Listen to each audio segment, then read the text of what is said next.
Today we're going to talk about libertarianism and Marxism, and for parts 1 and 2 I'm going to be referencing the videos by Dr. Deaton and Sandal's Justice, What's the Right Thing to Do, which is a book. For part 1, we are to summarize the libertarian self-ownership argument against redistributive taxation. And a basic summary of this is that libertarians support the idea that we have the right to freely do what we want with our things, and we should respect others in that same sense.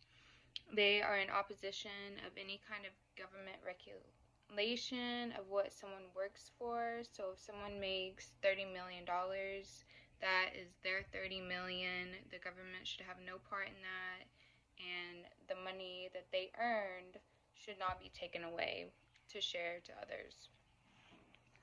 The second part of part 1 is a summary of the libertarian anti-paternalism argument against laws that prohibit things such as riding a motorcycle without a helmet or using drugs.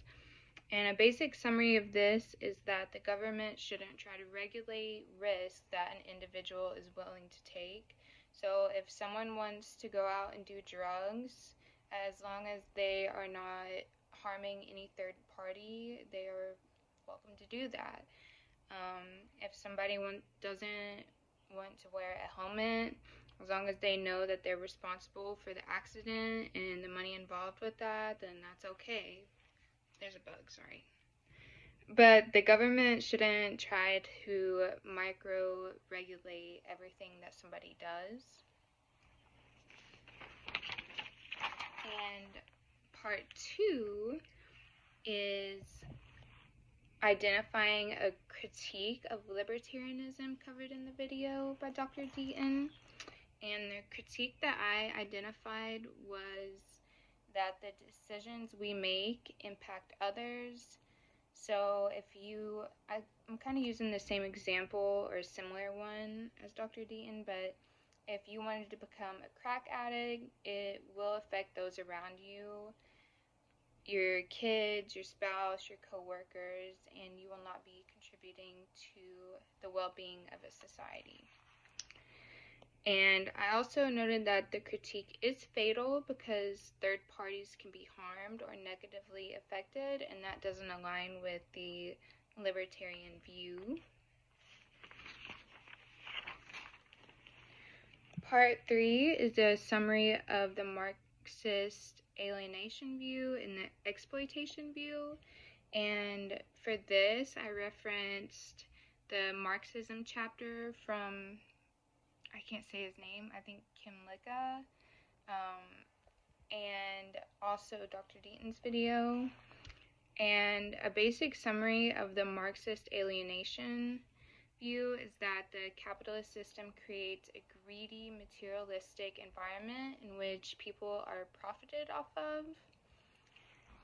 I also noted that capitalists would have a different view of making a table compared to a craftsman.